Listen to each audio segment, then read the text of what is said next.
32 years ago, Homesight was founded actually in the Central District of Seattle, Washington, as a response to redlining. It was really difficult for community members to get a mortgage loan and to build homes in the Central District. And our founder, Dorothy Lengel, and several folks realized that if they could bring together individuals and lenders and people that do finance behind an effort to create a difference in the Central District so that folks could, aspire to home ownership, we could begin the process of hopefully keeping people in place, but also really foundationally help families build generational wealth where those opportunities didn't exist before. Homeownership is an equity issue from the standpoint that when you think about the staggering disparity in home ownership, there's clearly something going on, and it's not about the fact that people aren't trying hard enough or something like that.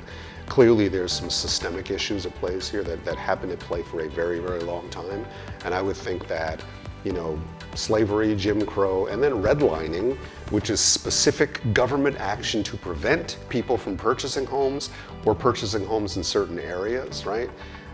Because that was in place for so long and we're just now addressing it, that's an equity issue, right?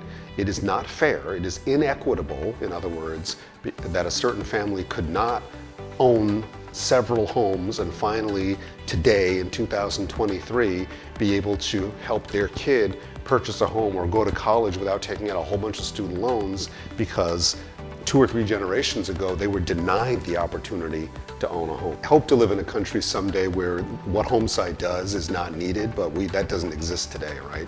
So our work and our mission is more important today than ever.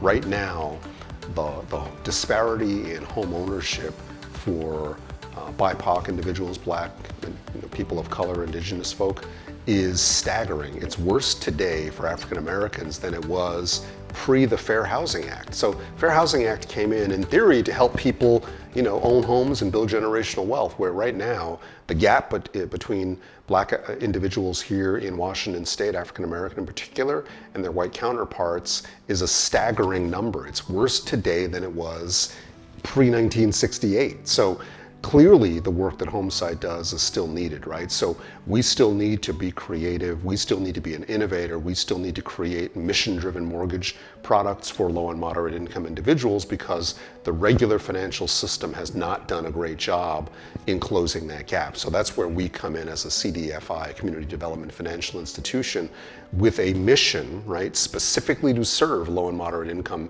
families and individuals, to specifically serve the African American communities, to specifically serve the Latino community across the state of Washington. So our work is more important than ever. Someday when my kids are grown up, maybe there won't be a need for Homesight, but that's not the case today. So we have to keep doing what we're doing.